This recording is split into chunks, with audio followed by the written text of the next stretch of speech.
This game is going to be a good one. A lot of storylines. Also, it's just going to be a good game. Two very good teams teaming up. Sorry for the sunlight bleaming in, and if it gets like this reflection or whatever. But Brady versus Foles. That is the huge storyline, obviously. Two really solid defenses going up against each other. The Bears side of things, really strong defense. And then you have the Buccaneers, who has star talent like Pierre Paul, Vita Vea, Shaq Barrett, Levante David, Devin White. A lot of studs, but as collectively, it's kind of on the mediocre side. Both offenses are the same way as the defenses are. The Bears have an elite defense, shaky offense. The Bucs have a shaky defense and an elite offense. So it's offense versus defense in this one. The Bucs offense versus the Bears. Two high-powered offense, or high-powered offense with the Bucs, high-powered defense with the Bears, low-powered defense with the Bucs, low-powered offense with the Bears. So I don't know what to expect. All I know is the Bucs are going to win this one because I think Brady can outduel Foles. Never loses to a quarterback 2 times in a row. Last time they played was Super Bowl 52 when Foles obviously had that game with the Eagles, who was all Nick Foles. Carson Wentz would have never been able to do that if he was still on that team. Sorry, Eagles fans, but Carson Wentz is a bum. But the reason why I'm extremely excited is also the running game is going to be something to look forward to. David Montgomery versus Ronald Jones. I know McCoy's out, and I'm pretty sure Fournette is out as well.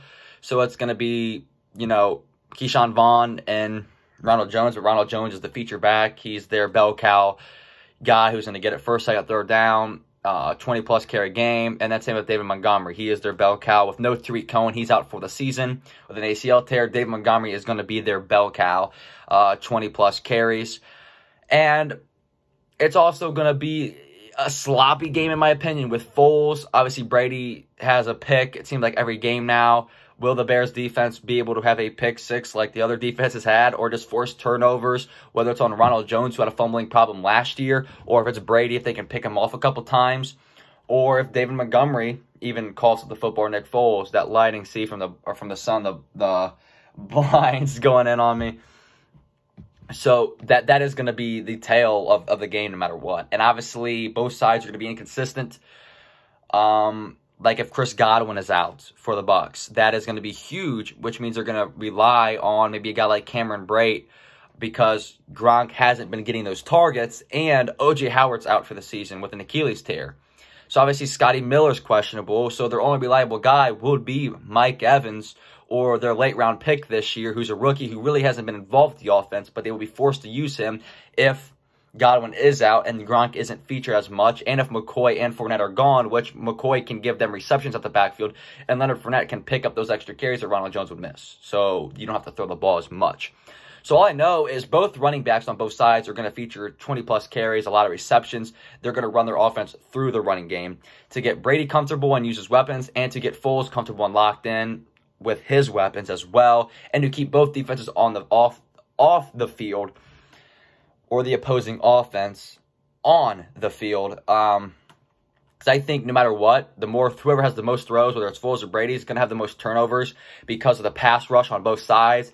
Obviously, you have Barrett and Pierre Paul with the Bucs, and obviously Khalil Mack on the other side. But also, the more you throw, the more you're going to have picks. Obviously, more sacks, like I mentioned. You're going to force turnovers. You're going to force big plays. You're going to force sacks, run stops. And to me, this is the most exciting Thursday Night Football game all year. Like I said in the recent video, it was Chiefs-Texans week 1. That was a decent one, very sloppy. It was week 1, no preseason. And then we saw like the Browns, Bengals, the Dolphins, Jags.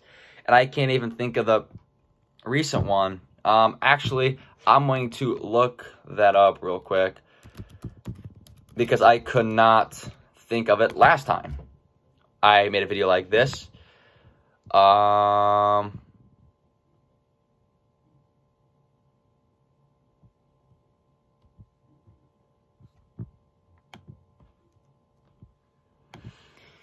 Well, can't find it. It was the Jets-Broncos. That was the other boring one. So, yeah, week 1, Texans-Chiefs. Week 2, Browns-Bengals. Week 3, Dolphins-Jags. Last week, Jets-Broncos. This week, we got Bucs-Bears, like I'm talking about. Next week, we got Kansas City-Buffalo. That's a good one. The week after that, or New England, Philadelphia, or New York Giants versus Philadelphia, that'll be a boring one because the Giants will blow out the Eagles because the Eagles and Carson Wentz suck. So, overall, I think the Bucs will win in a close one. I don't think it'll be a shootout. I don't think it'll be, 30-30 and it'll go down the wire. I think it'll be in the 20s, maybe even in the 15, 16 range, and the Bucs win a close one. So, without further ado, let's end the video.